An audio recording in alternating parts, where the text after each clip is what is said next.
बैठिए बैठिए, good morning.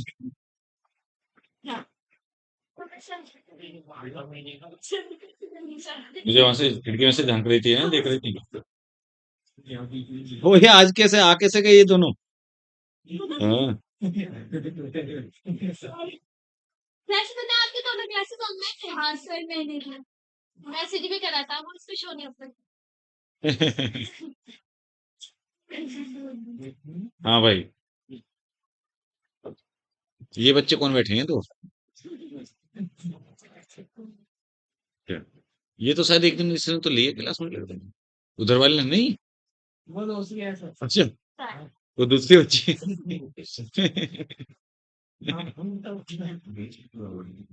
हम्म, नहीं रेगुलर तो बस वो ही रहा है उधर कैब वाला, है ना? ये सारी जो क्लासेस में इस बार अभी ये तो रेगुलर रहा है बच्चा। बाकी सब तो चेंज होते रहे हैं, कोई ना कोई कोई ना कोई। नहीं तू नहीं रहा रेगुलर, तो एब्सेंट था बीच में, अभी आया है 2 दिन पहले।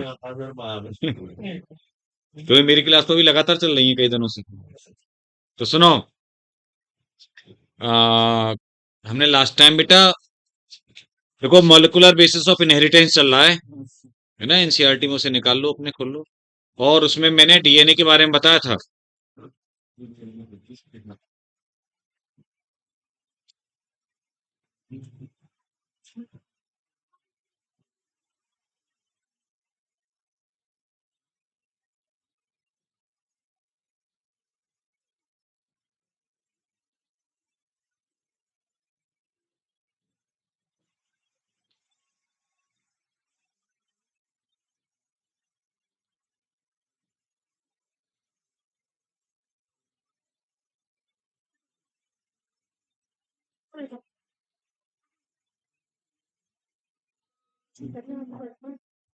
मैंने बताया था वैसे तुम्हें, है ना बेटा? बता दिया था, ऐसे ही मैंने जानकारी दे दी थी कि एक्चुअली में जो डीएनए का डबल हेलिकल मॉडल दिया गया, वो दिया था वॉटसन, आपने शुरू से पढ़ते आ रहे हो। वॉटसन ने और क्रिक ने, फ्रांसिस क्रिक और जेम्स वॉटसन, है ना? 1953 में दिया था। और ये इनका जो डीएनए डबल हेलिकल स्ट्रक्चर थी, अच्छा इससे पहले की बातें मैं बता चुका हूँ डीएनए की, और जो काफी सारी बातें हैं वो कल आपको बता चुका। तो ये बेटा बेस किस पर था? एक्सरे डिफ्रैक्शन डेटा ऑफ, मतलब दो बातों पर बेस था ये।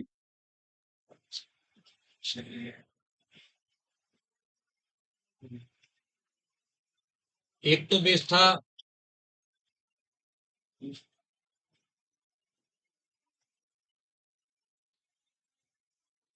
एक्सरे डिफ्रैक्शन डेटा या crystallography of Wilkins and Franklin.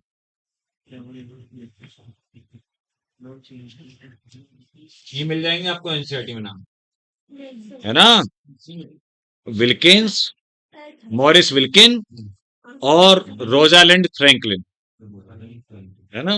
तो विल्किन फ्रैंकलिन मतलब मेन जो लास्ट वाले नाम है, वो फेमस होते हैं। इनके एक्सरे डिफ्रैक्शन डेटा पर बेस्ड था, जो इन्होंने एक्सरे क्रिस्टलोग्राफी किया था जो है ना, इनके वर्क पर। और दूसरा था चरगाफ के प्रिंसिपल पे या लॉ पे।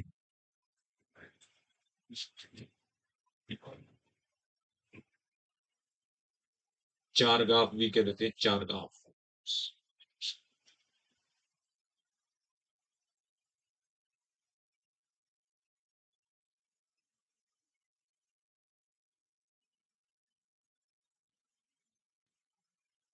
ये दो बातों पर बेस्ड था, ठीक है? और देखिए, आप जैसा कि जानते हैं, मैंने दो कल आपको डीएनए की दोनों मैंने पॉलीन्यूक्लियोटाइड चेन बनाई थी। और बेटा उसमें सारे बॉन्ड भी बताए थे कि कौन कौन से बॉन्ड होते हैं। हाइड्रोजन बॉन्ड बना के दिखाए उसमें स्ट्रक्चर में मैंने, एन ग्लाइकोसिडिक बॉन्ड बताया, और मैंने उसमें phosphoester phosphodiester bond बताए।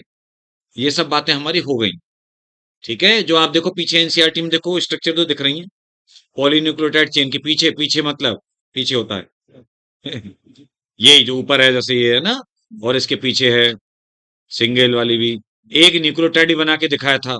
अब मैं बात कर रहा हूँ ये जो देखो डबल हेलिकल स्ट्रक्चर जो बनी हुई है इसके जस्ट नीचे ही। हाँ, एक राइट हैंड साइड में ये बनी हुई है, बहुत बेसिक पढ़ते आ रहे हो आप छोटे क्लासेस से। ये ऐसे करके होता है ना डीएनए, कोई सीधा तो होता नहीं है ना, कैसा होता है, ऐसे डबल हेलिकल स्ट्रक्चर में होता है ना बेटा, इस टाइप से। तो देखो ऐसे ऐसे आप जानते हैं होते हैं, ये बेस पेयर होते हैं ना, उनके बीच हाइड्रोजन बॉन्डिंग होती है। एक एक्सिस के एक एक्सिस के अराउंड है ना, ऐसे ये टर्न कर रहा होता है। अब ये जो डीएनए है, इसमें जो एक देखिए हेलिक्स है, ये एक टर्न है, घूम के जो पूरा एक राउंड होता है ना, एक साइकिल बेटा, ऐसे देख ऊपर को बढ़ता बढ़ता बढ़ता बढ़ता और ऐसे पूरा एक राउंड होगा। तो जो एक टर्न होगा उसमें पता है कितने बेस पेयर होते हैं, 10 बेस पेयर। कितने बेस पेयर होते हैं, 10 बेस पेयर। जैसे यहां पर मैं यहाँ पे बात करूं, देखो 1 2 3 5 7 8 9 10, यहां तक ये वन हेलिक्स है ना बेटा, वन टर्न।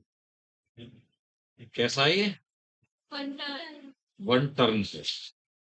और ये है 3.4 नैनोमीटर का इसकी डिस्टेंस, या फिर बेटा 34 एंगस्ट्रॉम की। कितनी है, 34 एंगस्ट्रॉम है या 3.4 नैनोमीटर है। इसको बोलते हैं पिच, पिच ऑफ डीएनए, क्या बोल देते हैं,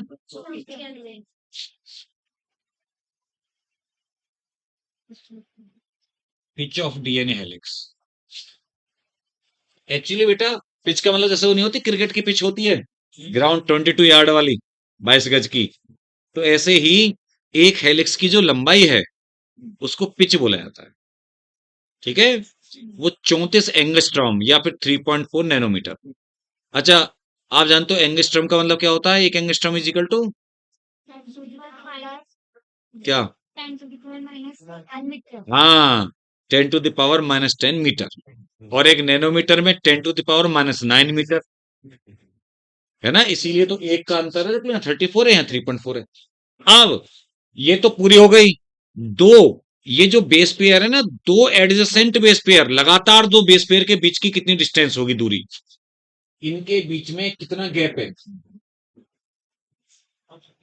अब आपको पता है 34 में 10 हैं, टोटल कितने हैं, 10। तो हर एक के बीच में गैप जो आएगा वो 34 को डिवाइड कर दो 10 से, 3.4 एंगस्ट्रॉम आएगा, या फिर नैनोमीटर में आएगा 0.34 नैनोमीटर। तो ये भी वैल्यू याद रखने की होती है, याद है ना, सब दिया हुआ है। तो देखिए यहां पर मैं कोई भी दो बेस पेयर के बीच की डिस्टेंस यहाँ पे ये दिखा रहा हूँ, गैप इनके बीच का ये है 3.4 एंगस्ट्रॉम या फिर 0.34 नैनोमीटर। क्लियर,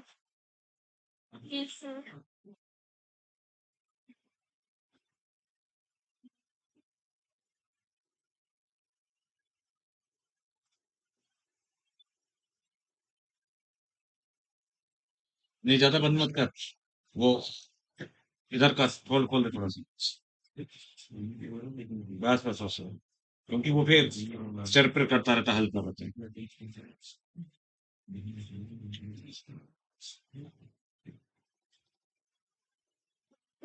दो एडजेसेंट बेस पेयर के बीच की डिस्टेंस या फिर दो न्यूक्लियोटाइड के बीच की डिस्टेंस। एडजेसेंट का मतलब होता है लगातार, दो लगातार एक के बाद एक वाले, उसको एडजेसेंट बोलते हैं। जैसे हम बोले कि इसके एडजेसेंट कौन बैठा है, तो ये बच्ची बैठी है ना, इसके ये बैठी है या इसके ये बैठी है एडजेसेंट। ये नहीं है कि इसके और इसको हम बोल देंगे एडजेसेंट है, नहीं, है ना, लगातार जिनके बीच में और कोई ना हो, तो इनके बीच की डिस्टेंस ये होगी।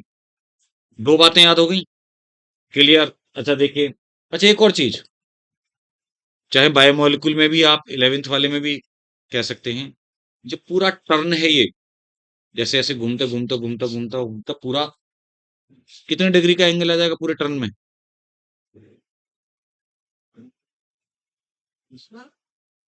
पूरा टर्न जब एक होगा 60 डिग्री। 360 डिग्री का 360 आएगा ना, तो पूरे टर्न में 360 का एंगल होता है। इसका मतलब हर एक स्टेप पर, ये समझो जैसे तुमने लोहे की वो देखी है सीढ़ी, स्टेयर्स, सीढ़ियां देखी हैं जो घर के बाहर लगा देते हैं लोहे की, ऐसे घूमते घूमते घूमते घूमते जाती हैं, या दुकानों पे को चढ़ने के लिए होती हैं ऐसे, कभी देखी हैं घूमती हुई? तो देखो, एक ये सीढ़ी है, फिर अगले वाला ये सीढ़ी, फिर ये सीढ़ी, फिर ये सीढ़ी, फिर ये सीढ़ी, फिर ये सीढ़ी, फिर ये सीढ़ी, ऐसे होती नहीं होती? तो हर सीढ़ी के बीच में एक एंगल है, समझे? और वो एंगल कितना होगा पता है? जितना एक टर्न में जितनी सीढ़ियां होंगी, सपोज करो एक टर्न में पूरे में 6 सीढ़ी हैं, तो 360 डिवाइडेड बाई 6, तो 60 डिग्री का एंगल होगा। ऐसे ही यहाँ पे 360 अपॉन 10, 10, तो 36 डिग्री का एंगल होगा। हर दो बेस पेयर के बीच में कितने डिग्री का एंगल होगा? 36 डिग्री का होगा। समझे? Yes sir.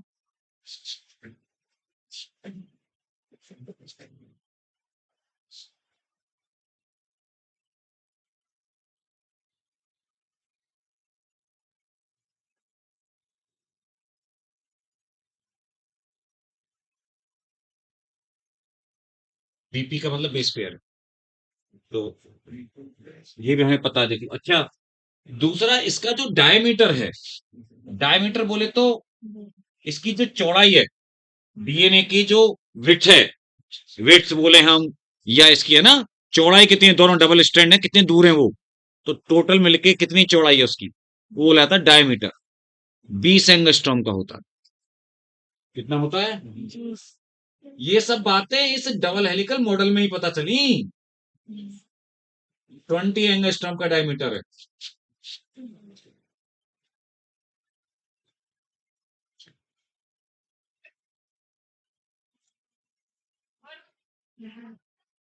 ध्यान रखिएगा, ये तो ऐसे पॉइंट हैं जो इससे स्ट्रक्चर से रिलेटेड, जो कि कुछ वैल्यूज हैं जो हमेशा याद रखनी ही है। मैं बता चुका हूं आपको कल, ढंग से डायग्राम मैंने बना के दिखा दिया ऑलरेडी, कि 5 to 3 कैसे रन करती है पैरेलली, और दूसरा एंटी पैरेलल 3 to 5 कैसे रन करती है। एडेनिन थाइमिन के बीच में 2 हाइड्रोजन बॉन्ड होती हैं, और ग्वानिन और साइटोसिन के बीच में 3 हाइड्रोजन बॉन्ड होते हैं। एडेनिन थाइमिन के बीच में कितने होते हैं? 2 हाइड्रोजन बॉन्ड, और ग्वानिन साइटोसिन के बीच में 3 हाइड्रोजन। सपोज करो कोई तुम्हें क्वेश्चन आ जाए, अभी चलो अभी बात करता हूँ, पहले बता दूं उसका चरगाफ का, तब बात करेंगे। छोटे छोटे से देखना, बताता हूँ क्वेश्चन। बेस के ऊपर आ जाते हैं ना जो बिल्कुल सिंपल, छोटे से, छोटा बच्चा भी कर दे, लेकिन बच्चे ने बिल्कुल, हम कैसे निकाल सकते हैं इसको? हम कैसे बता दें जबकि बिल्कुल सामने रखा हुआ होता है। इतने आसान होते हैं क्वेश्चन कि आपको एक बेस दे रखा है, दूसरे का पता लगाना कितना होगा परसेंटेज। खैर, तो पता है ये जो चरगाफ वाला जो रूल है, इसके अकॉर्डिंग पता है क्या था? चरगाफ के रूल्स के अकॉर्डिंग देखिए, purines is equal to pyrimidines. एक तो प्यूरिन और पायरिमिडिन बराबर होते हैं। प्यूरिन्स कौन होते हैं? एडेनिन और ग्वानिन। ये बराबर होते हैं थाइमिन और ये, लेकिन डबल स्ट्रैंडेड डीएनए के लिए ये बात है, ये आरएनए के लिए नहीं है चरगाफ का रूल। ठीक है, एक तो ये बात क्लियर होगी दिमाग में। A+G=T+C, तो इसका मतलब ये भी तो कह सकता हूं मैं, या नहीं कह सकता? फिजिक्स पढ़ी है थोड़ी बहुत तो। अगर ये A+G=T+C, तो मैं ऐसे लिख सकता हूँ नहीं है? तो ये और ये एक ही बात है, ध्यान रखिएगा इस बात। दूसरी बात, क्योंकि एडेनिन बाइंड करता है थाइमिन के साथ, तो एडेनिन और थाइमिन बराबर होंगे, होंगे नहीं होंगे? जितने एडेनिन होंगे उतने थाइमिन होंगे, और ग्वानिन बाइंड करता है साइटोसिन के साथ, उतने ही ग्वानिन हो जाएंगे, है ना? A=T और G=C। ध्यान रखिएगा, ये बॉन्ड ने दिखा, ये बताया कि बराबर हैं, एडेनिन हमेशा थायमिन के बराबर होगा, ग्वानिन हमेशा साइटोसिन के बराबर होगा। अच्छा, तीसरी बात, जो तीसरी बात थी इन्होंने, एबीसी ऐसे ला रहा हूं मैं, फॉर पर्टिकुलर, या हाँ चलो, for particular species, for particular species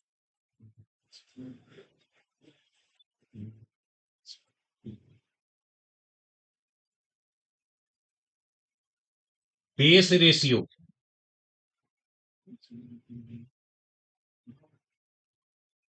remain constant. बेटा किसी भी एक स्पीसीज के लिए बेस रेशियो कांस्टेंट रहता है। बेस रेशियो कौन सा है? ये बेस रेशियो नहीं है, ए प्लस टी अपॉन जी प्लस सी।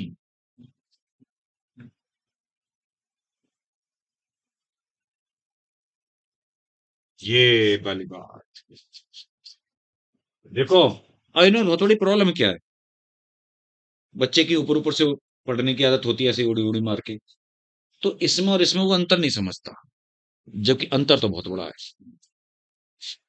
यहां पे प्यूरिन्स पिरिमिडिन्स का रेशियो बने हैं, प्यूरिन्स का और पिरिमिडिन का रेशियो बने, और यहां पर दूसरी वाली कंडीशन में आप क्या देख रहे हैं, यहां पर बेटा एडेनिन थायमिन और ग्वानिन साइटोसिन, इनका रेशियो कांस्टेंट एक स्पीसीज के लिए। कांस्टेंट का मतलब है ये वन नहीं है, कुछ भी हो सकता है, लेकिन एक स्पीसीज के लिए फिक्स रहेगा। जैसे हम लोगों में बात करूं ना, ह्यूमंस में एक से ज्यादा होता है रेशियो, 1.4 के आसपास होता है, क्योंकि हम लोगों के डीएनए में एडेनिन थायमिन ज्यादा होते हैं ग्वानिन साइटोसिन के मुकाबले। एडेनिन थायमिन तो बराबर होंगे आपस में, लेकिन total adenine thymine guanine cytosine के मुकाबले ज्यादा होती है। यहाँ लिख देता हूं मैं, अगर आप चाहो तो देखिए, नोट करके, फॉर ह्यूमंस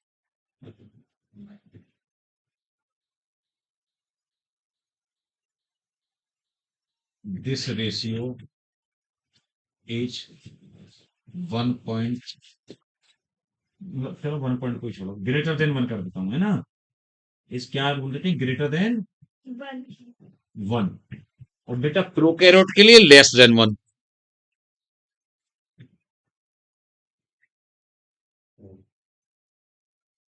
प्रोकैरियोट या बैक्टीरिया, बैक्टीरिया भी बोल सकते हो आप, प्रोकैरियोट या बैक्टीरिया के लिए लेस देन, ये ध्यान रखिएगा, ठीक है। तो बेटा ये बातें हमारी हो गई डीएनए के स्ट्रक्चर के बारे में, ना, डीएनए डेवलप। हाँ, अब मैं बात कर रहा था, जो कह रहा था ना तुमसे, जैसे सपोज करो ये आता है कि एक डीएनए है जिसमें टोटल बेस पेयर हैं 200। कितने बेस पेयर हैं? 200 बेस पेयर। एक डीएनए की लेंथ है, उसमें 200 बेस पेयर है। उसमें क्वेश्चन एक बना के दे देता हूं, देखो ऐसे है ना, क्वेश्चन एक इंटरेस्टिंग, एक ही में देखना, हम दो तीन बातें करेंगे।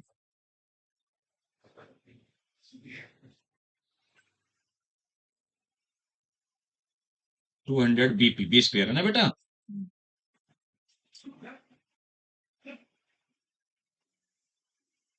एडेनिन, पता एडेनिन कितना है ना, ए लिख देता वैसे मैं, एडेनिन है यहाँ पे, कितनी वैल्यू ले लें, 60 ले लिया हमने। कितनी एडेनिन? 60। एडेनिन बेसिस कितनी है बेटा? 60 है, ठीक है। देन फाइंड आउट, एक ही क्वेश्चन में मैं दो क्वेश्चन बना रहा हूं, देखिए। Then find out the number of hydrogen bonds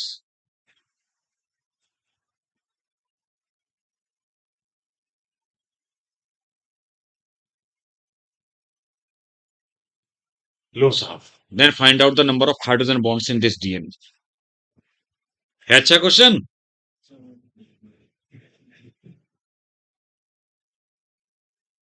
कोई बच्चा भी अगर कुछ जानता हो तो बता सकता है कैसे कर सकते हैं। एडेनिन के 60 बेसिस है और एडेनिन डबल बॉन्ड है उसमें तो 16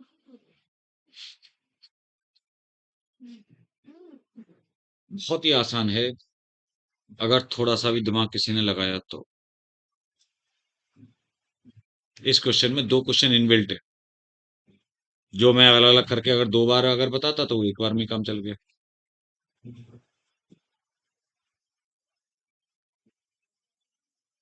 और मैंने आज तक कभी क्वेश्चन नहीं दिया कि मतलब बताया नहीं किसी को, ये तो अचानक से क्रिएट किया है, दिमाग से क्रिएट किया पहली बार। और दो देखो कॉम्बिनेशन बन गया ऐसे सोचते में। गजब क्वेश्चन है।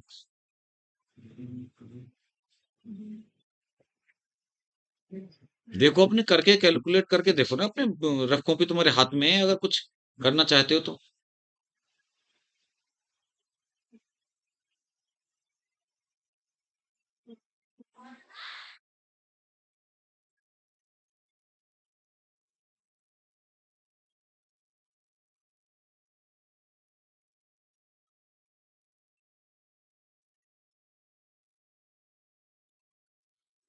सब कुछ तुम्हारे सामने है, देखो ध्यान से सुन लो, ध्यान से सुन लो। अब इधर 220 पेयर हैं, कितने हैं एडेनिन, कितने हैं तो थायमिन कितने होंगे। ए इज इक्वल टू 60, इसका मतलब hence T is equal to 60। Clear है। बचे कितने, 200 में से guanine plus cytosine is equal to 200 minus 120, 80। तो ऑब्वियस सी बात है ना। तो फिर क्या बचा इसमें, कुछ बचा अब इसमें। तो आप ये देखिए 80 है, इसका मतलब ग्वानिन इज इक्वल टू 40 और साइटोसिन इज इक्वल टू 40। तो एडेनिन थाइमिन अगर 60-60 हैं तो उनके 20 हाइड्रोजन बॉन्ड हो गए 120, है ना।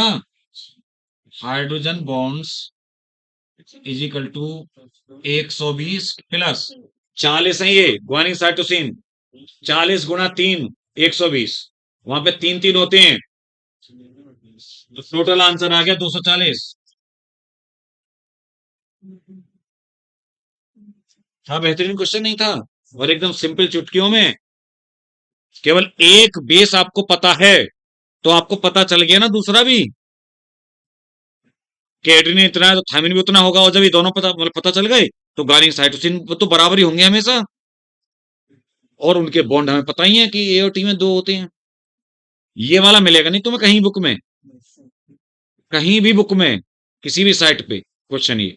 क्योंकि या तो मिलेगा कि एडेनिन इतना है, बताओ ग्वानिन क्या होगा, तो आप एडेनिन थायमिन बता के रेशियो वो निकाल लोगे कितने बेस होंगे, है ना। या फिर होगा कि इतने इतने एडेनिन थायमिन ग्वानिन है, बताओ कितने बॉन्ड है, तो वो निकाल लोगे। लेकिन ये हमने कंबाइंड कर दिया दोनों में, पहले उसे निकाल लोगे तो अपना बॉन्ड पता चल जाए। क्लियर है। चलिए आगे बढ़ते हैं अब हम। तो ये तो डीएनए की बातें हमने कर ली, डीएनए डबल हेलिकल स्ट्रक्चर। अब देखो इसके बाद में आपको एक है नीचे आपको मिलेगा एनसीईआरटी में central dogma. Central dogma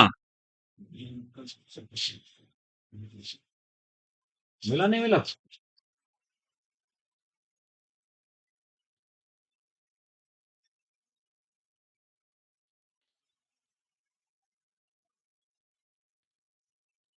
Francis Crick ने दिया था, वॉटसन क्रिक में से क्रिक ने दिया था ये। सेंट्रल डॉगमा क्या है एक्चुअली, में जैसे मैं कल बात भी कर रहा था बच्चों से कि बेटा मॉलिक्यूलर बायोलॉजी या मॉलिक्यूलर बेसिस ऑफ इनहेरिटेंस क्या है।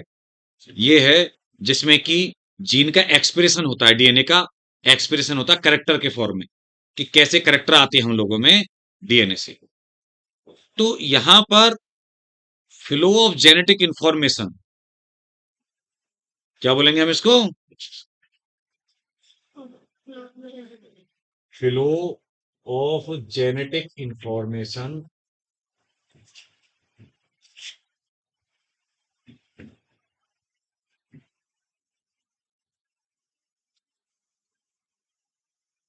फ्रॉम डीएनए टू प्रोटीन, है ना, और पॉलीपेप्टाइड। प्रोटीन है पॉलीपेप्टाइड बनता है ना डीएनए से थ्रू आरएनए, आरएनए के थ्रू होता हुआ। मतलब डीएनए से सीधे प्रोटीन नहीं बनता, पहले आरएनए बनता है ना।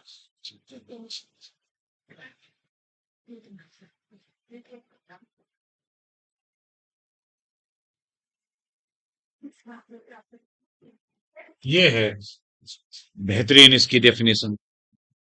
जेनेटिक इंफॉर्मेशन का डीएनए से आरएनए होते हुए प्रोटीन बनने तक जो फ्लो है, किसी के लिए?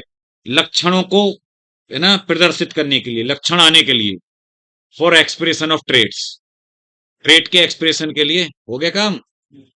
मोबाइल वोबाइल देख लिया तूने आराम से?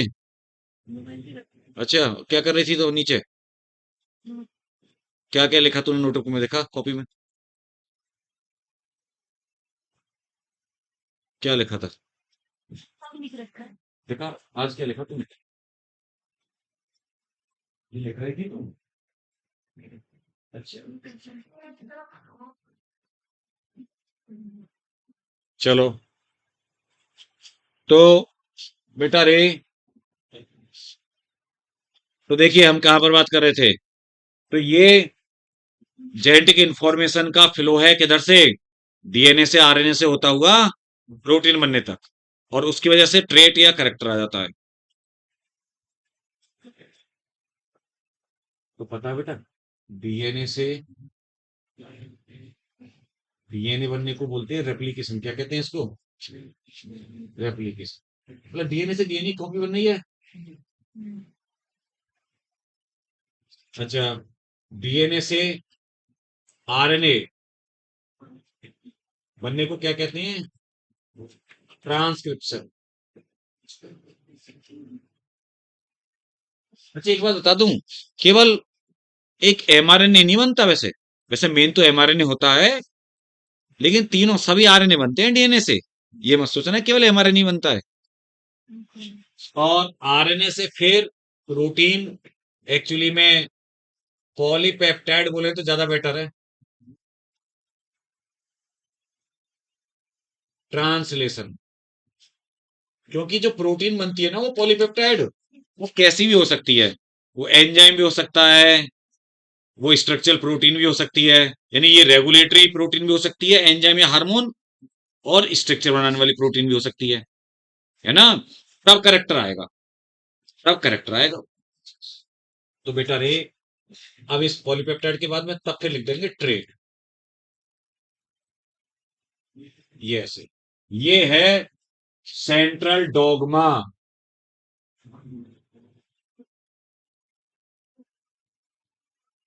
लेकिन ट्रेट मतलब लक्षण, है ना।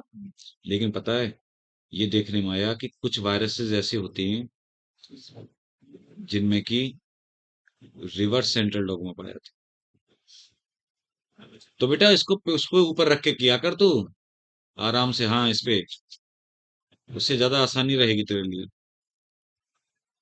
मतलब ये जो है ना, जैसे हाँ, तुम लोग जो आदत है ना जिनको ये नीचे, है ना, पैरों पे रख के, मतलब है ना, हाँ, पता है इससे तुम्हारी गर्दन या बैक दर्द तो करी जाएगी, और पता है मतलब झुक जाएगी। आगे तुम फिर जैसे होते नहीं है, बहुत जल्दी कम एज में ही तुम झुक झुक के चलना शुरू कर दोगे। और मैं तो पता नहीं, मेरा पोस्चर तो कुछ ज्यादा ही वैसा है कि मैं कोशिश करता हूँ यहाँ पे जब खड़ा होता हूँ ना, तो तुम नोटिस नहीं किया है लेकिन मुझे जोर लगता है यहाँ पे खड़ा होने के लिए, है ना। ये नीचे है, ये मेरी हाइट से अगर मैं ऐसे करूंगा ना, ऐसे, है ना, तो हाँ, तो कहने का मेरा मतलब क्या है कि मैं भी ना थोड़ा, और तुम लोगों को नहीं तो ऐसे अगर मैं सीधा स्ट्रेट रहूंगा तो, है ना, उधर थोड़ी पढ़ा रहा हूँ इधर पढ़ा रहा हूँ ना, तो मुझे गर्दन ना थोड़ी सी नीचे झुकानी पड़ती है। जब झुकाता हूँ तब इतना स्ट्रेट रहता हूँ, नहीं तो मेरी गर्दन तो ऐसे रहने की आदत है ना, तो वो फिर ऐसे दिखता है, मतलब है ना सामने को। मतलब ऐसे दिखनी। लेकिन जितना आप पोस्चर आपका सीधा रहेगा उतना ही बेटर रहेगा आगे के लिए लाइफ में, हमेशा याद रखिए। तो इसके लिए आप टेबल पर ही, इसीलिए तो होती है डेस्क, ये जो ऐसे ऐसे करके लिखते रहते हैं नीचे नीचे, सोचो कितनी दिक्कत है। और एग्जाम में ना बिल्कुल मैंने क्लास से भी करने देते। नहीं, एग्जाम में तो कर ही नहीं सकते, वो तो आदत पड़ जाएगी बिल्कुल। नीट में नहीं करने देंगे ऐसे कुछ भी, वहां तो आपको डेस्क पे ही करना है, तो फिर वो आदत बहुत गंदी पड़ जाती है। तो चाहे छोटे हो तुम या बड़े हो, टेबल पे कोशिश करो, ठीक है। नीचे पटला लगा लो अगर ज्यादा छोटे हो तो, मतलब पटला मतलब ऊंचा, अगर मान लो सीट के ऊपर भी अपना कुछ वो रख लो, ज्यादा छोटे होके नहीं पहुंच रहे डेस्क तक तो। ऐसे ऐसे छोटे कोई नहीं है बच्चों में। हाँ, खैर, और फिर डाउट उठ जाता कि मोबाइल तो नहीं चला रहा बच्चा, है ना, ये भी डाउट चला जाता है। तो देखो, हालांकि आप कुछ भी करो, हमारा तो समझाने का ही वो होता है। देखिए बेटा, हमें तो बस क्लास में शांति चाहिए, चाहे चुपचाप कोई बैठा कहीं मोबाइल भी चला रहा होगा तब भी कोई फर्क नहीं पड़ेगा हमें, क्योंकि हमारा काम है कि जो भी बच्चा ध्यान देने वाला है बस वो ध्यान देता रहे। तो बेटा, पता है, कुछ वायरस ऐसे देखे गए, आरएनए वाले वायरस थे, कुछ ऐसे वायरस जिनमें आरएनए से डीएनए बनाने की क्षमता थी, उल्टा। मतलब नॉर्मली डीएनए से आरएनए बनता है, ट्रांसक्रिप्शन, उनमें क्या थी, आरएनए आरएनए से डीएनए बनाने की क्षमता। उसको फिर बोल देते हैं रिवर्स सेंट्रल डॉगमा। तो देखो वो क्या बोलते हैं, हम वैसे बनाते ऐसे ही हैं, हम उसे ज्यादा बड़ा बनाने की बजाय, जैसे यहाँ पे नंबर 1 2 ये ऐसे, ठीक है, डीएनए, डीएनए से डीएनए बन जाता है, आरएनए, दोबारा से वही सेम बना रहा हूँ, आप कहीं सेम ही तो बना रहे हैं सर।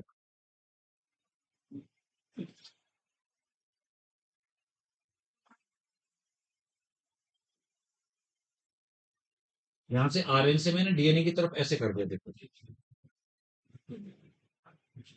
रिवर्स ट्रांसक्रिप्शन,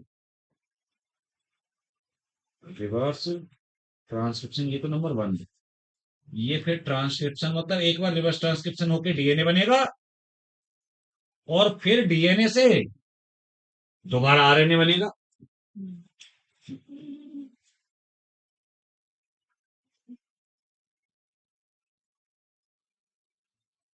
ये ऐसे,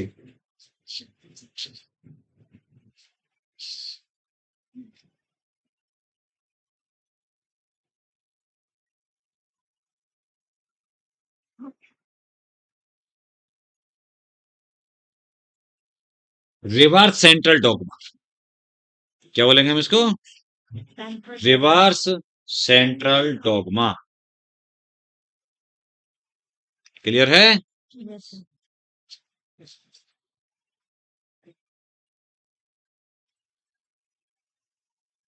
तो बेटा इसमें डीएनए से आरएनए, आरएनए से डीएनए वापस, और फिर पॉलीपेप्टाइड बनना है, फिर ट्रेट अपीयर हो रहा है, ठीक है। ये होता है कुछ वायरसेस में, पता है उनको बोलते हैं रेट्रो वायरस, क्या बोलते हैं उनको, रेट्रो वायरस।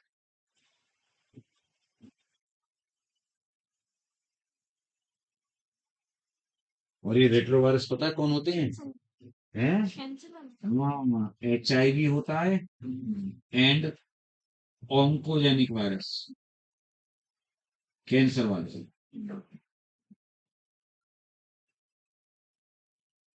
ध्यान रखना, ओंकोजेनिक मतलब कैंसर, और एचआईवी, कितने खतरनाक खतरनाक वायरस हैं देख लो, है ना।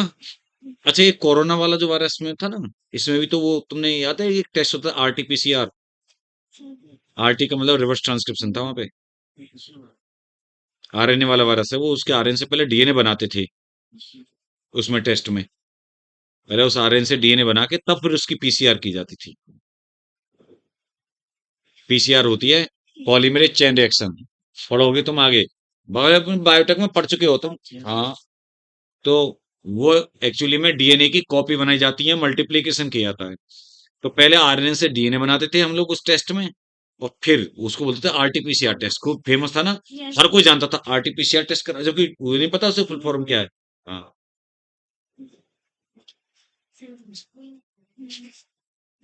अब हम बात करते हैं पैकेजिंग ऑफ डीएनए। देखिए आगे जो हेडिंग है आपकी, पैकेजिंग ऑफ डीएनए, मिल गया।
Packaging of DNA.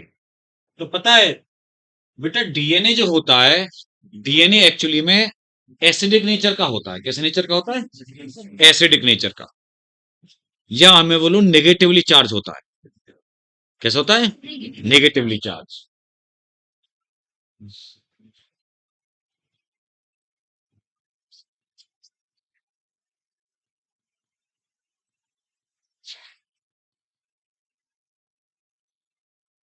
इसीलिए पता है, ये बाइंड रहता है, स्पेसिफिक प्रोटीन्स होती हैं, हिस्टोन्स।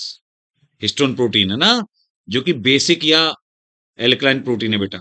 और वो जो बेसिक प्रोटीन हिस्टोन है ना, बेसिक जानते हो ना, 7 से ज्यादा पीएच होती है, एसिडिक 7 से कम। तो बेसिक क्यों है नेचर में जो हिस्टोन प्रोटीन? क्योंकि उनमें आर्जिनिन और लाइसिन, ये जो दो बेसिक अमीनो एसिड है, बहुत ज्यादा पाए जाते हैं।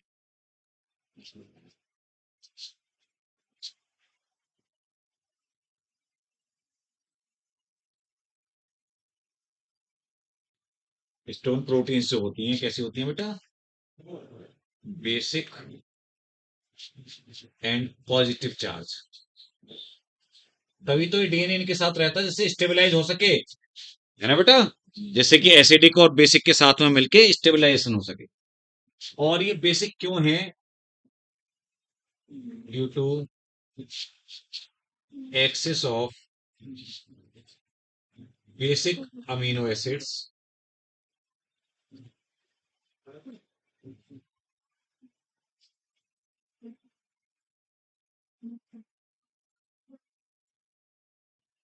Lysine and arginine. Arginine lysine ये ज्यादा पाए जाते हैं इनमें, ठीक है? अच्छा पता है ये किस स्ट्रक्चर में रहते हैं? आपको डायग्राम दिख भी रहा है एनसीईआरटी में, वो गोला सा ग्रीन ग्रीन सा, इसको बोलते हैं न्यूक्लियोसोम स्ट्रक्चर। क्या बोलते हैं? न्यूक्लियोसोम। दोनों अरेंज होके न्यूक्लियोसोम स्ट्रक्चर बनाते हैं। आप ये कह सकते हो, ये न्यूक्लियोसोम ही आगे जाकर जीन्स बनाते हैं, मतलब जीन के प्रिकर्सर हैं ये न्यूक्लियोसोम। तो देखो,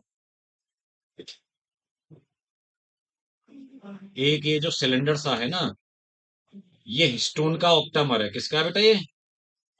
हिस्टोन। और इस पे ये जो डीएनए है ना, डीएनए चारों ओर लिपटा हुआ है ना बेटा। और जो H1 हिस्टोन है, वो बाहर लगी हुई है ऐसे।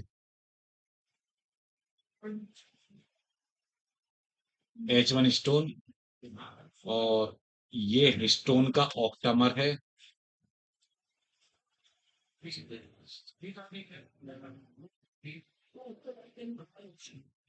हिस्टोन ऑक्टामर, इसका मतलब है ऑक्टामर। पता है क्यों कहते हैं? क्योंकि 8 हिस्टोन मॉलिक्यूल्स पाए जाते हैं। कितने हिस्टोन मॉलिक्यूल पाए जाते हैं? 8।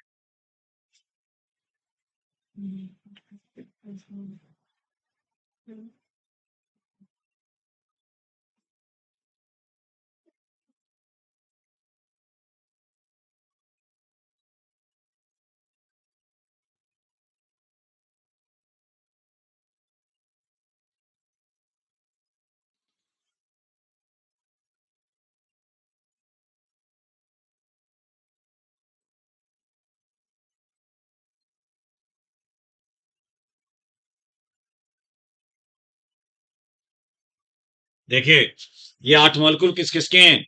H2A, H2B, H3 and H4।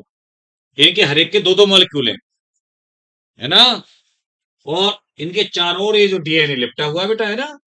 ये डीएनए है। लिपटा हुआ समझ गए ना आप ऐसे? यानी डीएनए जैसे करके, मतलब थ्रेड की तरह से चारों ओर से ऐसे होता नहीं कि ड्रम सा या ढोलक सी, ढोलक ढोलक होती है, ढोलक बजाते हैं जो, उसके जैसी सी शेप है। उसके चारों ओर डीएनए कॉइल्ड है। ठीक है? तो पता है कितना कॉइल्ड रहता है? अगर बता दूं वैसे में, इस टाइप से 1.75 टर्न, यानी पौने 2 टर्न होते हैं डीएनए के। कितने कॉइल्ड रहता है? 1.75 टर्न डीएनए का इसके ऊपर। केवल एक टर्न नहीं होता ये वास्तव में। और कितने बेस पेयर होते हैं साहब? पूरे टोटल 200 बेस पेयर। इस न्यूक्लियोसोम में, ये न्यूक्लियोसोम स्ट्रक्चर है बेटा।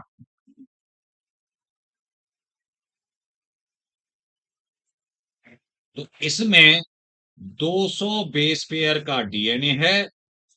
ये निकला होता है जो डीएनए लिंकर डीएनए बोल देते हैं। और 8 हिस्टोन मॉलिक्यूल्स के हिस्टोन ऑक्टामर और एक H1, यानी टोटल देखा जाए तो 5 टाइप के हिस्टोन यहाँ पे इन्वॉल्व है। 5 तरीके के हिस्टोन मॉलिक्यूल्स इन्वॉल्व है ना? 4 वाले और एक वो बाहर वाला, पेरिफेरी वाला। ठीक है? तो ये हमारे न्यूक्लियोसोम की स्ट्रक्चर है। अब पता है ये जो न्यूक्लियोसोम स्ट्रक्चर है, ये कैसे दिखती है?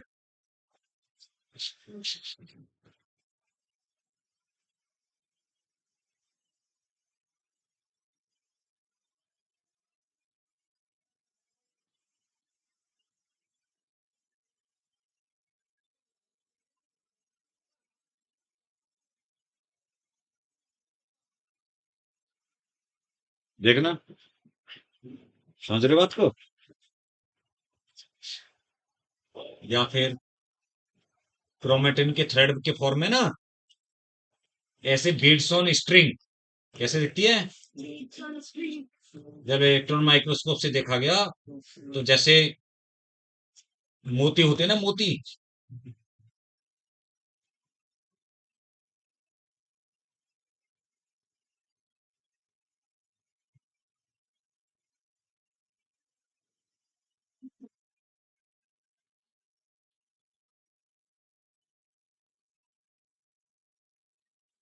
ये समझ लो, ये मैंने देखो बड़ा मैग्नीफाई बना दिया है, बड़ा बड़ा करके। यहाँ पे ये काफी छोटा छोटा ऐसे, और देखो उसमें दिखा रखा है एनसीईआरटी में तो दिख भी नहीं रही वो, dot dot dot dot dot है ना? तो ये beads on string like structure है।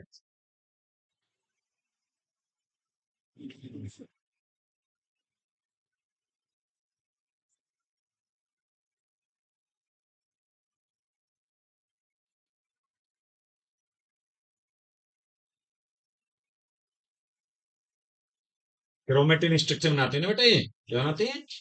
Chromatin thread. क्रोमेटिन थ्रेड बनता है ना, क्रोमेटिन थ्रेड। वही जाके फिर सेल डिवीजन में, इसी क्रोमेटिन थ्रेड से सेल डिवीजन में क्रोमोजोम बन जाता है, ऐसा थिक क्रोमोजोम।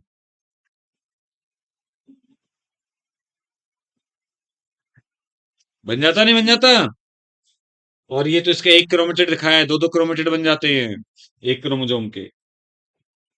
तो देख लो कितना ज्यादा, है ना, पैकेजिंग हो रही है, हद से ज्यादा। मतलब तुम ये समझ लो, वो तुम्हें याद है डीएनए का डायमीटर जो होता था? डीएनए का डायमीटर 20 एंगस्ट्रॉम था। कितना था? 20 एंगस्ट्रॉम। तो इसका मतलब 2 नैनोमीटर का हो गया। 20 एंगस्ट्रॉम कितने नैनोमीटर का हो गया? 2 नैनोमीटर। तो वो जो 2 नैनोमीटर का डीएनए है ना,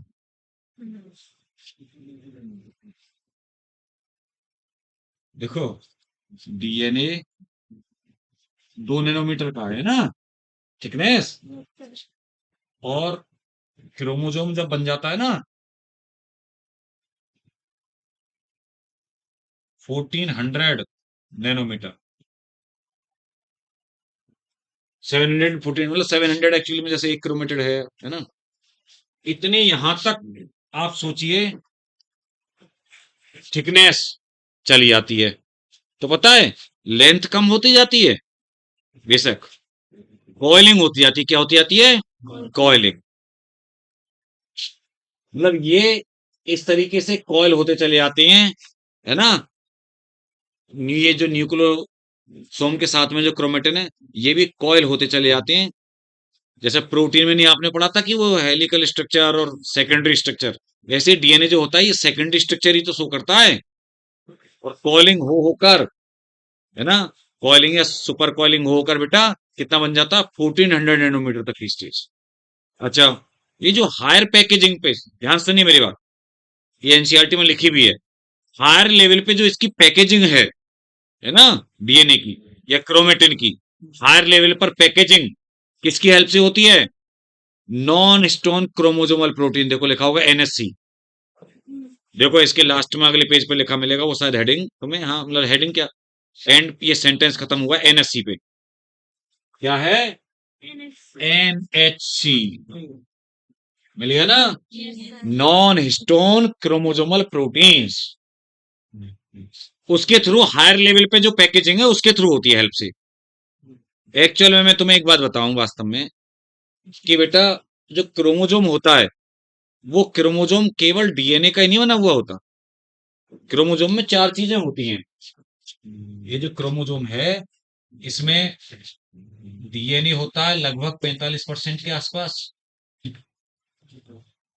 हिस्टोन प्रोटीन्स होती हैं लगभग 45% के आसपास, है ना, और NSC non histone chromosomal proteins भी होती हैं, और आरएनए भी होता है। इन 4 चीजों से, मतलब मेन तो डीएनए और हिस्टोन है 45-45, लेकिन नॉन हिस्टोन क्रोमोसोमल प्रोटीन है जो एसिडिक प्रोटीन है वास्तव में। कैसी है? हिस्टोन तो बेसिक प्रोटीन होती है, और जो नॉन हिस्टोन क्रोमोसोमल प्रोटीन होती है वो एसिडिक नेचर की होती है। तो क्रोमोसोम में, ये तो बोल देते ना जैसा डीएनए से बना है क्रोमोसोम, अरे डीएनए तो है लेकिन आप देखो और भी चीजें हैं। डीएनए है, हिस्टोन है, नॉन हिस्टोन प्रोटीन है, और आरएनए भी है। क्रोमोसोम ये 4 चीजों से मिलकर बना। तो ये बातें हो गई पैकेजिंग के बारे में। किसके बारे में बात हो गई? पैकेजिंग। अब देखिए, अब हम बात करते हैं research of genetic material. Next जो हमारे यहाँ पे टॉपिक है, रिसर्च ऑफ जेनेटिक मटेरियल।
बेटा जब हम बात करते हैं रिसर्च की जेनेटिक मटेरियल की, देखिए बहुत टाइम से ये बातें होती रही, लेकिन कि जेनेटिक मटेरियल कौन है ये तो हम अब जानते हैं। हमारे लिए अब बहुत बेसिक बात है कि डीएनए तो होता है जेनेटिक मटेरियल। लेकिन ये है ना, उस समय पर सोचिए कितनी बड़ी बात थी पता लगाना कि जेन करेक्टर लेके कौन जाता है। देखो न्यूक्लिक एसिड दो हैं, डीएनए और आरएनए, लेकिन बात ये आती है कि जेनेटिक मटेरियल कौन है। जेनेटिक मटेरियल उसको कहते हैं जो पेरेंट से करेक्टर को लेकर के जाता है ना, जीन्स की फॉर्म में जो लेके जा रहा है, जैसे हमने मेंडलिज्म में पढ़ा। तो वो करेक्टर लेकर के कौन जा रहा है, डीएनए है वो, आरएनए है, प्रोटीन तो नहीं है कहीं, ये सब बातें थी। तो बेटा सबसे पहले हम बात करते हैं ग्रिफिथ का एक्सपेरिमेंट। किसके बात करते हैं, ग्रिफिथ। क्या बात है छोरी, तुझे चैन क्यों नहीं है, इससे कह रहा हूँ ये परेशान कर रही है तुझे क्या कुछ, या रख नहीं पा रही, क्या बात है ये, अच्छा बीच में बैठी है क्या ये, एक तरफ बैठा ले भाई उसको, है ना, धक्का मुक्की सी करने में लगी हुई थी कुछ कुछ, तो बैठा रे।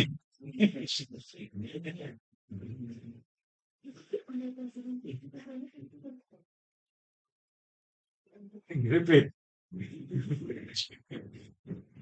देखना ग्रिफिथ में डबल एफ है क्या।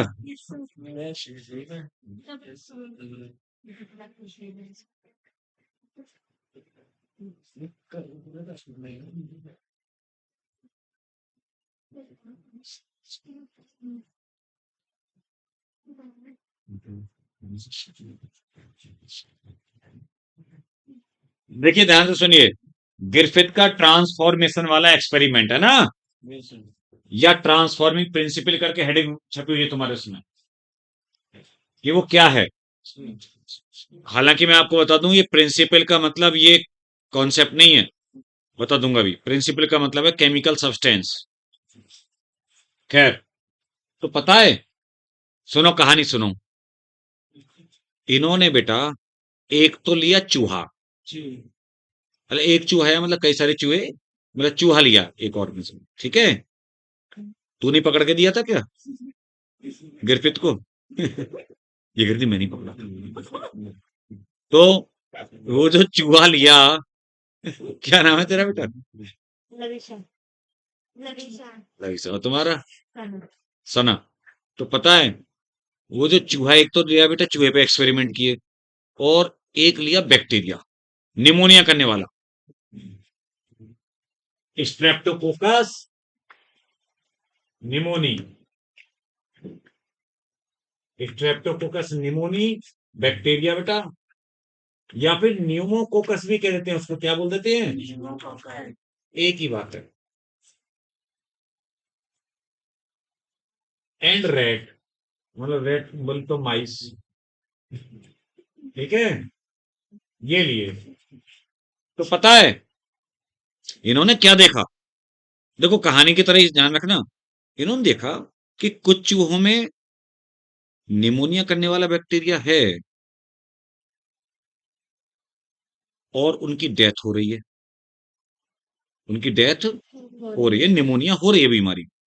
कुछ चूहों में निमोनिया करने वाला बैक्टीरिया है, लेकिन वो सरवाइव कर रहे हैं, उनकी डेथ नहीं हो रही, वो जिंदा हैं चूहे, उनमें निमोनिया नहीं हो रहा। ये क्या चक्कर है। तो उसने पता लगाया कि एक्चुअल में ये जो निमोनिया करने वाला जो बैक्टीरिया था ना, इसके दो टाइप के स्ट्रेन थे। ये जो न्यूमोकोकस था, है ना बेटा,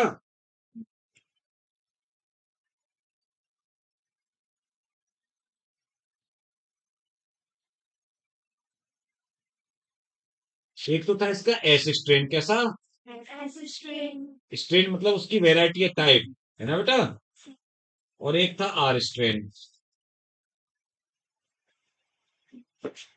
एस वाला जो था वो बेटा फॉर्म स्मूथ कॉलोनीज, कैसी कॉलोनी बनाता था,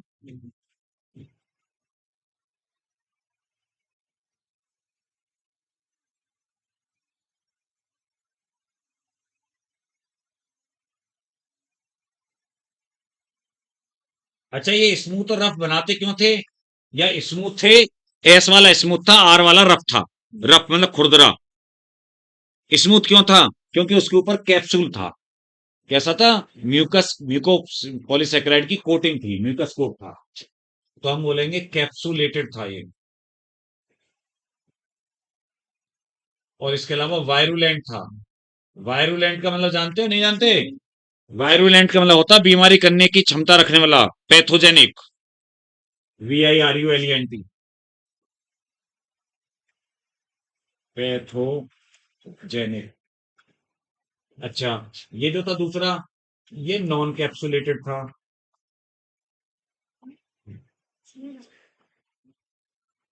यह नॉन वायरुलेंट था।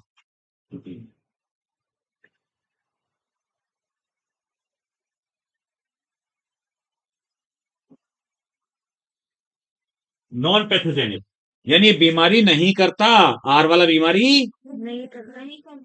या तो ये कह सकते हो आप कि सारी बीमारी इसलिए नहीं कर रहा क्योंकि इसके ऊपर कोट नहीं है ना म्यूको सेक्राइड वाला। बैक्टीरिया जब आप पढ़ते हो ना, बायोलॉजिकल क्लासिफिकेशन आप पढ़ नहीं पाए थे क्या? मतलब जो भी जिसने पढ़ाया हो मुझे नहीं पता, तो उसमें बैक्टीरिया के ऊपर कैप्सूल, एक कैप्सुलेटेड होते हैं, एक नॉन कैप्सुलेटेड। हाँ, है ना, दो टाइप के होते हैं, एक ग्राम पॉजिटिव और एक ग्राम नेगेटिव। तो ज्यादातर नेगेटिव वाले होते हैं बेटा, जो कैप्सुलेटेड होते हैं। तो पता है, एस स्ट्रेन वाले कैप्सुलेटेड या वायरुलेंट है, यानी पैथोजेनिक है, बीमारी कर सकते हैं क्योंकि उनके ऊपर कवरिंग है। आप ये कह सकते हो क्योंकि वो होस्ट के अंदर वो कैप्सूल उन्हें बचा के रख रहा है और बीमारी कराने की क्षमता रख रहा है। लेकिन जो दूसरा वाला आर स्ट्रेन रफ वाला, ये बीमारी नहीं कर पा रहा क्योंकि इसके ऊपर कैप्सूल नहीं है।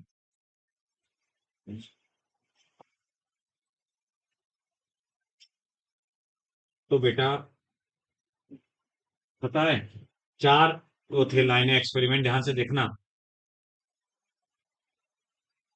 जब आर स्ट्रेन को, किसको? आर स्ट्रेन बैक्टीरिया को डाला चूहों के अंदर,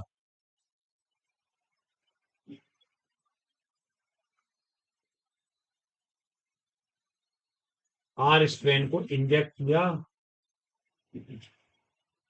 चूहे में, ठीक है बेटा?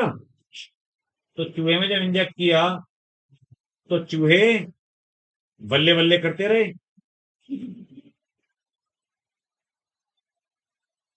सर्वाइव, बल्ले बल्ले करते रहे मतलब जिंदा रहे चूहे। और चूहे को ये नहीं है कि बल्ले बल्ले करेंगे डांस करेंगे कुछ, इसका मतलब ये है कि वो जिंदा रहे। फिर बच्चे को सीरियस ले जाते हैं, अच्छा बल्ले बल्ले कैसे करते हैं, है ना? दूसरा है एस स्ट्रेन। एस स्ट्रेन वाले को जब चूहे में डाला तो वो बैक टू पवेलियन हो गए, है ना, मर गए, निमोनिया हो गया साहब। यहाँ पे नो निमोनिया, मतलब निमोनिया ऊपर वाले में नहीं हुआ था। क्लियर? ये दोनों बातें क्लियर हैं? Yes sir. अब तीसरा इन्होंने एक्सपेरिमेंट क्या करके देखा कि हीट किल्ड करके डाला, हीट किल्ड एस, एस वालों को हीट देके मार डाला, उनका कैप्सूल फ्रेगमेंटेड हो गया, मतलब डिजोल्व हो गया ज्यादा हाई टेम्परेचर देने पर, उनके डीएनए के टुकड़े हो गए। अब उन मरे हुए एस को डाला चूहे के अंदर, लेकिन इस बार चूहा, मतलब चूहे बल्ले बल्ले करते रहे, बोले तो सरवाइव किए, नहीं मरे इस बार, है ना बेटा? निमोनिया नहीं हुआ। तो पता है, यहां पर निमोनिया नहीं हुआ, सरवाइव की। अब देखो मेरी बात सुनो, मैं इसलिए महान बोलता हूं ऐसे लोगों को। दो बातें होती हैं, एक तो महान और एक बहुत ही बहुत बड़े बेल्ले, मतलब टाइम बहुत ज्यादा है। क्योंकि जब उसने आर स्टेन डाला, चूहे सरवाइव किए, निमोनिया नहीं हुई। एस स्टेन डाला, चूहे मर गए, निमोनिया हो गई। हीट किल्ड करके उसके दिमाग में क्यों आई कि हीट किल्ड करके डाल के देखूं, है ना? बस ये बोल देता भाई ये करने पे हो जाता है, ये करने पे नहीं होता, और अब मैं आगे क्या बोलूं, है ना? लेकिन हीट किल्ड करके भी डाले तो निमोनिया नहीं, मतलब नहीं हुए चूहे, जिंदा रहे। फिर उसके मन में क्या आया कि मैं हीट किल्ड एस को और आर को दोनों को मिला के डाल के देखता हूँ एक साथ। अरे यार क्या फर्क पड़ता, दोनों में सर्वाइव कर तो रही हैं। एक बात बताओ, आर स्ट्रेन डालने पे भी सर्वाइव कर रहे हैं और हीट किल्ड एस डालने पे भी सर्वाइव कर रहे हैं, तो दोनों को एक साथ ही डाल के क्या हो जाएगा? लेकिन हो गया, है ना? यही तो सोच है कि उसने क्यों सोचा बिना बात के ऐसा। देखिए फोर्थ वाला सबसे जो इंपॉर्टेंट रिएक्शन है, heat killed S plus alive लिख देते हैं इसलिए आर, मतलब जिंदा आर है ना। इनको चूहे में डाल दिया, इस बार चूहे की डेथ टू पवेलियन हो गई, निमोनिया हो गई। बात सुनते रहो, बढ़िया बात आ गई। अब पता है, अब उसकी दिमाग मतलब उसकी आंखें बड़ी हो गई, है ना? बड़ी होने का मतलब आंखें आश्चर्य से, और ये क्या हो गई, है ना? मतलब आश्चर्य हुआ उसे बड़ा कि ऐसे कैसे हो गया। फिर उसने उनका पोस्टमार्टम किया। पोस्टमार्टम मतलब उनको देखा ना, जो मरे हुए चूहे थे उनको देखा, उनके अंदर ऑब्जर्व किया, तो पता है क्या डाले थे उन चूहों के अंदर, क्या डाले थे? मतलब हिंदी में बोल दो कि मुर्दा एस डाले थे मरे हुए, और जिंदा एस और जिंदा आर। पता है मिले क्या उसके अंदर? जिंदा एस। क्या मिले? मरे हुए चूहों के अंदर जिंदा एस मिले, है ना? यानी जैसे एक काम करने गई तो ये, जैसे है ना, होते हैं वो जादू होता है। जैसे इस रूम में एंटर तो ये बच्ची की, सना नाम है बेटा, सना एंटर की, है ना? और यहां से दूसरे दरवाजे से निकली ये, और कोई है नहीं है रूम में, मतलब ये एंटर की थी तो निकल गई दूसरी ही बन के। इसका मतलब ट्रांसफॉर्मेशन नहीं हो गया, यानी ये इसमें ट्रांसफॉर्म हो गई। बात खोपड़िया में आई? ट्रांसफॉर्मेशन मतलब परिवर्तित हो जाना, रूपांतरित हो जाना, रूप चेंज कर लेना हिंदी में अगर मैं बोलूं। तो पता है जो जिंदा आर थे, आर वाले, उन्होंने अपना बेटा रूप चेंज कर लिया, मॉडिफाई हो गए, और जिंदा एस में, किसमें हो गए? उसने ये बोला, कंक्लूड जो किया कि कुछ ना कुछ ऐसा सब्सटेंस, ध्यान सुनना मेरी बात, कोई ना कोई ऐसा सब्सटेंस है या केमिकल है जो कि हीट किल्ड एस से जा रहा है आर के अंदर। किसके अंदर जा रहा है?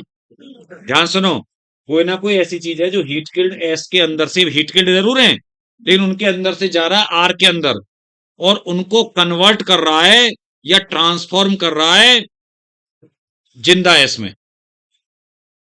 भाई जिंदा आर डाले थे और मिले जिंदा एस, इसका मतलब जिंदा आर वाले, जो आर वाले थे वो एस में कन्वर्ट नहीं हो गए। या हम ये बोले, हुआ क्या था कि आर वालों के ऊपर कैप्सूल बनना शुरू हो गया जो अभी तक नॉन कैप्सुलेटेड थे, और जब कैप्सूल बन जाएगा तो फिर तो एस बोला जाएगा ना, स्मूथ। क्लियर?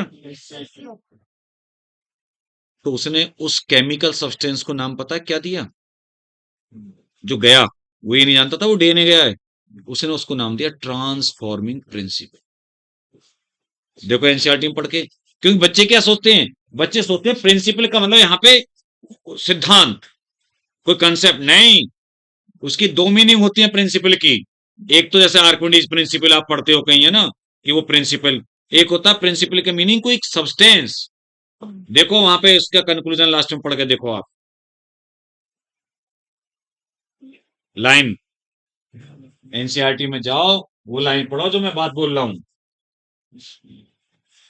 देखो कौन सी लाइन, ही कंक्लूडेड दैट, लास्ट का पैराग्राफ, ही concluded that R strain bacteria had somehow been transformed by the heat killed S strain bacteria। मतलब किसी ना किसी तरीके से जो R वाला था वो S में ट्रांसफॉर्म हो गया। आगे, some transforming principle transferred from heat killed S bacteria had enabled the R strain to synthesize a smooth polysaccharide coat and become virulent. समझे? तो कुछ ट्रांसफॉर्मिंग प्रिंसिपल ट्रांसफर हुआ। तो तुम खुद सोचो जरा अकल से, कोई बच्चे अकल तो लगाते ही नहीं ना, कि अगर कंसेप्ट होता प्रिंसिपल का नाम, तो क्या कंसेप्ट ट्रांसफर होता है? कोई सिद्धांत ट्रांसफर होता है?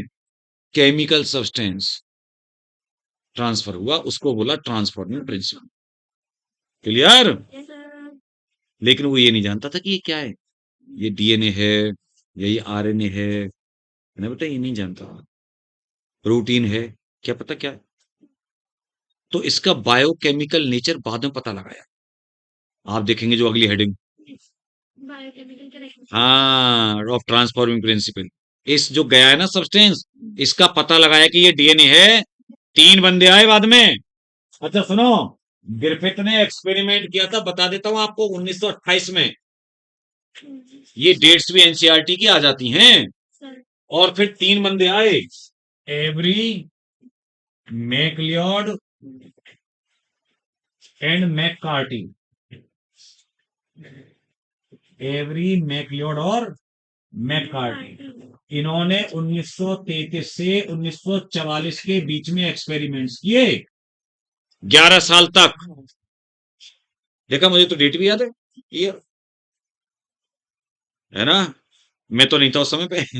1933 से 1944 तक एक्सपेरिमेंट्स किए, इतने सालों तक। और ये पता लगाया, जिसको हम आसानी से पढ़ रहे हैं एकदम तुरंत, सोचो कितनी मेहनत का काम रहा होगा। और ये पता लगाया कि जो ट्रांसफर हुआ है ना, ये डीएनए है, ये प्रोटीन नहीं है, ये आरएनए नहीं है। इसका मतलब डीएनए इज द ट्रांसफॉर्मिंग मतलब प्रिंसिपल, या डीएनए ही जेनेटिक मटेरियल होता है। डीएनए जेनेटिक मटेरियल होता है। क्लियर है? Yes, sir. तो बेटा कैसे क्या किया था इसने? देखो 2 बातें की, ध्यान सुनना मेरी बात। एक तो इसने क्या किया कि इंजेक्ट करके जो देखा ना बेटा, जैसे आर बैक्टीरिया के अंदर इंजेक्ट करके देखा आरएनए को, नहीं हुआ ट्रांसफॉर्मेशन। प्रोटीन को नहीं हुआ, लेकिन जब डीएनए को लिया, हो गया, है ना? डीएनए के साथ में जब आर बैक्टीरिया को डाला ना चूहे में, एस स्ट्रेन के डीएनए को, तो हो गया। एक बात। दूसरा पता एक्सपेरिमेंट कैसे किया? एंजाइम्स का यूज करके। क्या यूज करके? एंजाइम्स। डीएनए को ब्रेक डाउन करने वाला एंजाइम, डिसॉल्व करने वाला होता है डीएनएज। क्या होता है? Yes. जगह कहीं दिख रही है? डीएनए एस लगा देते हैं ना बेटा। प्रोटीन को डिग्रेड करने वाला होता है प्रोटीएज, ठीक है? आरएनए को होता है आरएनएस, ठीक है? तो पता है इसने जब प्रोटीएज यूज किया या आरएनए यूज किया, तो ट्रांसफॉर्मेशन होता रहा, मतलब नॉर्मल स्टेप में ही। ग्रिफिथ के वो चौथी वाली रिएक्शन है, उसके साथ में जब इन एंजाइम्स का यूज किया तो होता रहा, कोई दिक्कत नहीं आई। लेकिन जब उसने डीएनए यूज किया, तो इस बार ट्रांसफॉर्मेशन रुक गया, क्योंकि उस डीएनए ने एस के डीएनए को मतलब फ्रेगमेंटेड कर दिया है, डिग्रेड कर दिया, नहीं जान दिया, तो ट्रांसफॉर्मेशन रुक गया। इससे तो दोनों ही बातों से, दोनों मतलब जब डीएनए एक साथ में डाल के भेजा था तो हो गया था पहले, अब इस बार रोक दिया एंजाइम डाल के, तो दोनों बातों से ये बात सिद्ध हो गई, प्रूव हो गई कि डीएनए ही जेनेटिक मटेरियल है जो इंफॉर्मेशन लेके जा रहा है। यानी जो पॉलीसेकेराइड की जो कोटिंग थी ना, वो जो कोट बनना था, वो कोट बनाने की जो कैरेक्टर थे, कोट बनाने वाला वो डीएनए के अंदर था। किसके अंदर था? डीएनए के अंदर। बात खोपड़िया में आ गई। खोपड़िया मतलब लाली, दिमाग, दिमाग, हाँ, है ना, उसके लिए बात कर रहे हैं। तो यहाँ पर वो आदत पड़ गई मुझे ऐसी बोलने की थोड़ी सी, कि दिमाग में आ गई बात, नहीं ऐसे नहीं बोला जाता, पता नहीं क्यों। है ना? तो पता नहीं कब से बोल रहा हूँ ऐसे में ये नाम। तो बेटा रे, तो सुनो मेरी बात। तो अब अभी भी लेकिन बहुत सारे साइंटिस्ट ने मुंह बनाया कि ये बेकार की बात है, हम तो नहीं वो हो रहे सेटिस्फाई, है ना? मतलब बहुत सारे साइंटिस्ट, आप देखे उसमें लास्ट में पढ़ के लाइन, सारे देखो लाइन लोग पढ़ के बताओ मुझे, देखो। They concluded that DNA is a hereditary material, but not all biologists were convinced. हाँ, लेकिन सारे बायोलॉजिस्ट अभी भी कन्विंस नहीं हुए। तो उसके बाद में एक आया और बंदा, कौन आया? Hershey Chase. हर्षी चेस का एक्सपेरिमेंट।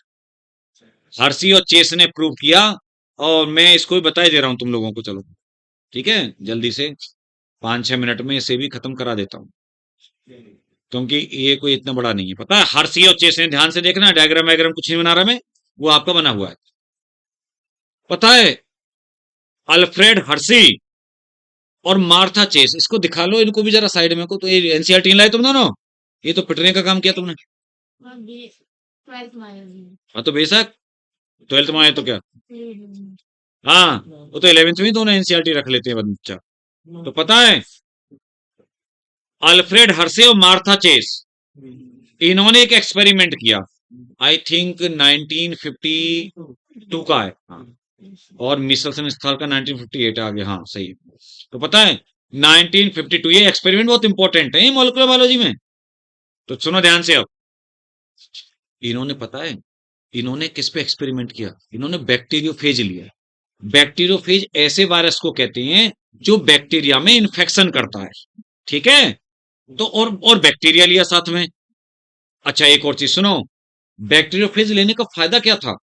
पता है क्या फायदा था? कि केवल इन्हें दो चीजों में से एक को पिक करना था। जो दो चीजों में से पिक करना था, पता है वो क्या थी? एक्चुअली में बैक्टीरियोफेज जो होता है, दो ही चीजों का बना होता है।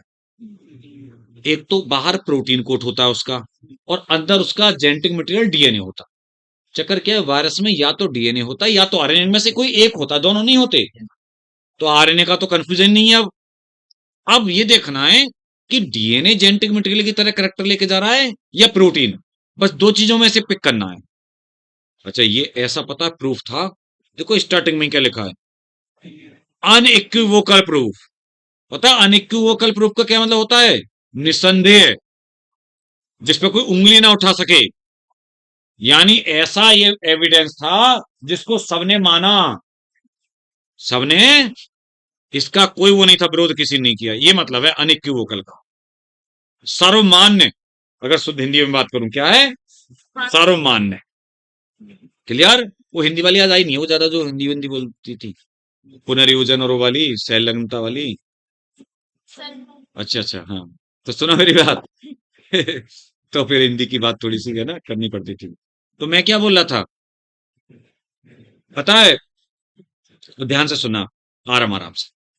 एक बैक्टीरियोफेज लिया, उसको रेडियो एक्टिवली, आइसोटोप था फास्फोरस का। देखिए नॉर्मली फास्फोरस का आप जानते हो एटॉमिक वेट कितना होता है? नॉर्मली फास्फोरस होता है, देखो 15p31, और सल्फर होता है 16s32। समझ रहे हो? ये होते हैं नॉर्मल। लेकिन फास्फोरस तो लिया ना 32 वाला हैवी, और सल्फर लिया 35 वाला। नॉर्मल ये होते हैं केमिस्ट्री में, अगर तुम पढ़ते होगे भैया। मेरा काम नहीं है केमिस्ट्री पढ़ना, लेकिन मुझे तब भी याद है 15p31, 15 उसका एटॉमिक नंबर है, 31 एटॉमिक मास है, ये 16 इसका इसका एटॉमिक नंबर है, और ये 32 उसका एटॉमिक मास है। ये तो पता है, इनकी जगह हैवी वाले लिए। कैसे लिए? हैवी वाले। तो बेटा रे, जो रेडियो एक्टिवली लेवल्ड थे, कैसे थे? रेडियो एक्टिव लेवल्ड थे, यानी रेडियो एक्टिव सब्सटेंस है ना, उनमें था। क्लियर है? तो फिर क्या हुआ, अब जो p32 है उससे लेवलिंग की बेटा बैक्टीरियोफेज की। तो पता है वो बैक्टीरियोफेज में, एक बैक्टीरियोफेज की, तो वो बैक्टीरियोफेज की पता किस में चला गया? डीएनए में। किस में आ गया? डीएनए में। अच्छा बैक्टीरियोफेज के डीएनए में क्यों आया? दो चीजें होती हैं बैक्टीरियोफेज में, एक डीएनए होता है और एक प्रोटीन कोट होता है। तो उसके प्रोटीन कोट में क्यों नहीं गया वो? ये कहा है एनसीईआरटी ने। पता क्यों नहीं गया? सुनो मेरी बात। अरे भाई, प्रोटीन के अंदर फॉस्फेट नहीं पाया जाता, डीएनए में तो फॉस्फेट होता है, न्यूक्लियोटाइड में फॉस्फेट ग्रुप पाया जाता है ना। न्यूक्लियोटाइड तीन चीजों से बना होता है, नाइट्रोजन बेस, पेंटोस शुगर और फॉस्फेट। तो फॉस्फेट चला गया किसमें? डीएनए में। अच्छा, दूसरे वाले बैक्टीरियोफेज को रेडियोएक्टिव सल्फर में ग्रो कराया, किसमें ग्रो कराया? रेडियो एक्टिव सल्फर में। तो वो एक्चुअली उसके प्रोटीन कोट में चला गया। किसमें चला गया? प्रोटीन कोट में चला गया। क्लियर? अब ये जो दो बैक्टीरियोफेज बना लिए हमने, एक का देखो प्रोटीन कोट रेड कलर से दिखाया होगा एनसीईआरटी ने, एक का तो प्रोटीन कोट रेड कलर से दिखाया है और एक का अंदर डीएनए रेड कलर से दिखाया है। तो जो डीएनए रेड कलर से दिखाया है वो P32 वाला है और प्रोटीन कोट वाला S35 है ना बेटा? तो पता है, फिर 3 स्टेप कराए, इन्फेक्शन, ब्लेंडिंग, सेंट्रीफ्यूगेशन। इन्फेक्शन में क्या होता है कि बैक्टीरियोफेज को अलाउ किया जाता है बैक्टीरिया के अंदर जाने के लिए। ब्लेंडिंग में क्या होता है? ब्लेंडिंग में वो अपना प्रोटीन कोट उसका अलग हट जाता है और पता है जब कोई वायरस बैक्टीरिया के अंदर जाता है तो केवल उसका न्यूक्लिक एसिड ही अंदर जाता है, प्रोटीन कोट तो बाहर रह जाता है। तो इसका डीएनए अंदर चला गया और प्रोटीन कोट बाहर रह गया। फिर सेंट्रीफ्यूगेशन एक स्टेप होता है जो सेपरेट करने के लिए। तो पता है, सेंट्रीफ्यूगेशन जब करते हैं तो जो हल्का मटेरियल होता है वो तो ऊपर तैरने लगा और जो भारी होता है वो नीचे सेडिमेंट हो जाता है। तो जो तैरता है ना ऊपर, उसको बोलते हैं सुपरनेटेंट। क्या बोल देते हैं? और नीचे बैठने वाले को सेडिमेंट भी कह देते हैं। तो देखो लास्ट स्टेप में बेटा जो प्रोटीन कोट थे ना कैप्सिड बैक्टीरियोफेज के, वो तो ऊपर तैरने लगे और जो बैक्टीरियल सेल थी बैक्टीरिया वो नीचे बैठ गए। तो जिस केस में, दो केस है ना ये, जिस केस में radio active phosphorus P32 use किया था उस केस में तो बैक्टीरिया के अंदर, सेल के अंदर रेडियो एक्टिविटी पाई गई, सुपरनेटेंट में नहीं मिली। किसमें पाई गई? बैक्टीरिया के अंदर। और जब रेडियो एक्टिव आपने सल्फर लिया था S35, तो उस केस में ऊपर सुपरनेटेंट में पाई गई रेडियो एक्टिविटी, सेल में नहीं मिली, बैक्टीरिया के अंदर नहीं मिली। सेल का मतलब है, याद रखना, वहां पे नोट भी कर सकते हो ब्रैकेट में, बैक्टीरिया, वो जो सेल सेल लिखी हुई है। तो रेडियो एक्टिविटी सेल में या बैक्टीरिया में किस केस में पाई गई? जब रेडियो एक्टिव फॉस्फोरस यूज किया। और फॉस्फोरस किस में था?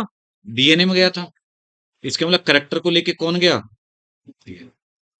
अच्छा, फिर उस बैक्टीरिया का बाइनरी फिशन हुआ, बाइनरी फिशन होके उनके बैक्टीरिया के और बने ना बेटा डॉटर बैक्टीरिया, उनमें भी ये रेडियो एक्टिविटी पाई गई। तो इस तरीके से ये पता चल गया कि प्रोटीन नहीं लेके जाता करेक्टर, डीएनए लेके जाता। क्लियर? तो बस रहने दें।